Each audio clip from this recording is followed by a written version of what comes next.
చేస్తున్న అందరికీ good night అండి. ఇక నాకైతే ఈ టైంలో కుదిరింది.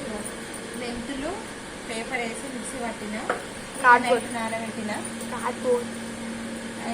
చాటకైతే ఇక్కడ పెడితే ఎంతైనా మన తెలిగిందని చాట మాత్రం ఉండాల్సిందే కదా. అందుకే చాట అంతా ఇదైపోయిందని ఇంట్లో పెడుతున్నా. చూడండి ఒక్కసారి చాట. ఇది పెట్టుకుంటే చాట చాలా రోజులు మంచిగా ఉంటుంది, ఏం కాదు. ఇది మన సాంప్రదాయ ప్రకారం ఇట్లాంటి చాట మన ఇళ్ళలో ఉండాల్సిందే.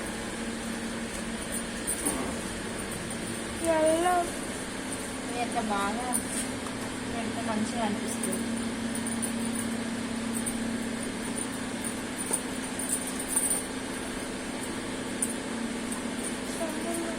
ఒక్కసారి చూడండి చాటకి ఇద్దరికి పెట్టిన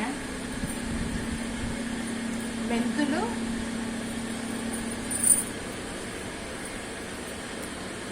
ఇప్పుడు పెట్టేటోళ్ళు వస్తలేదు, ఒకప్పుడు పెట్టేటోళ్ళు వద్దు ఇళ్ళ ముందు.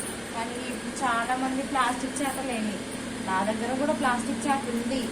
ఏంటంటే మన సాంప్రదాయ ప్రకారం మాత్రము మనకి ఒకటి ఈ చాట మాత్రం మన ఇళ్ళలో ఉండాల్సింది. చాట లక్ష్మీదేవితో సమానం అని అంటారు కదా. ఇట్లా ఊర్లో మా ఉన్నప్పుడు కొన్ని పంపించిన చాట కాబట్టి ఈ చాటను మాత్రము నేను పారేదలుచుకోలేదు. అందుకనే మా అమ్మ నిషాని చాట. నిషాన్ అంటే మా అమ్మ జ్ఞాపకార్థం. నిషాన్ అంటే ఇప్పుడు పిల్లలకు నిషాన్ అంటే అర్థమవుతుంది. మా అమ్మ జ్ఞాపకార్థం ఈ చాట. మా అమ్మ బతుకున్నప్పుడు అప్పుడు శంషాబాద్లోనే కొని ఊరెళ్ళి ఉంటుంది. అయితే అప్పుడు శంషాబాద్లో కొని పంపించింది ఈ చాట నాకు. అందుకని ఈ చాటనైతే మాకు నేను చాలా బాగా చూసుకుంటా. మా అమ్మ గుర్తుకొస్తుంది ఇట్లా పెడుతుంటే. మా అమ్మ కూడా అప్పుడు ఇంటికి ప్రిపేర్ చేసి పెడుతుండే చాటలో. ఓకేనా, బాయ్. మీతో షేర్ చేసుకున్నాను. మా అమ్మ